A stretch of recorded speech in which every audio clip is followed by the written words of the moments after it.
minyak, ambil produk seperti ini, betul tak? Dan macam-macam jenama, ada macam-macam jenama di pasaran. Semuanya bila makan akan menyebabkan lori tinggal tayar je.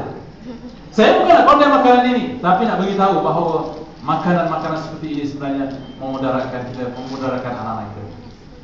Fikir-fikirkan dan renung-renungkan. Apa yang saya nak tunjukkan kepada anda? Bang, cuba buka sikit bang. Buka aja dengan makan.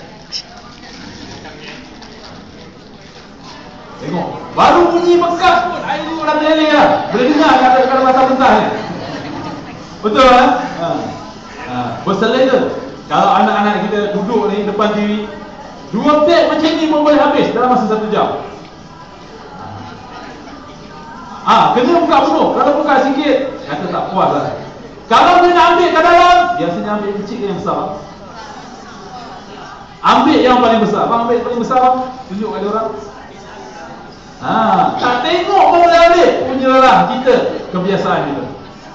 Tetapi tuan-tuan puan, apa yang saya nak tunjukkan kepada kita, kepada anda semua, supaya kita renung-renung.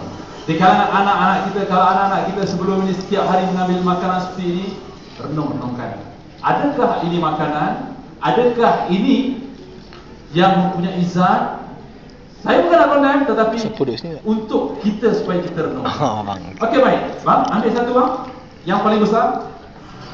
Okey, saya nak bakar makanan ini. Anda perhatikan berapa lama dia akan terbakar. Okey bang, tunjuk sikit bang. Okey, saya ada lighter. Okey, anda perhatikan makanan ini. 1, 2, 3. Tak sampai 3 saya kira. Tunjuk bang, angkat tinggi sikit bang.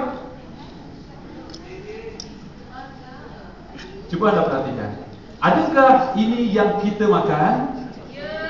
Adakah ini yang namanya berzat?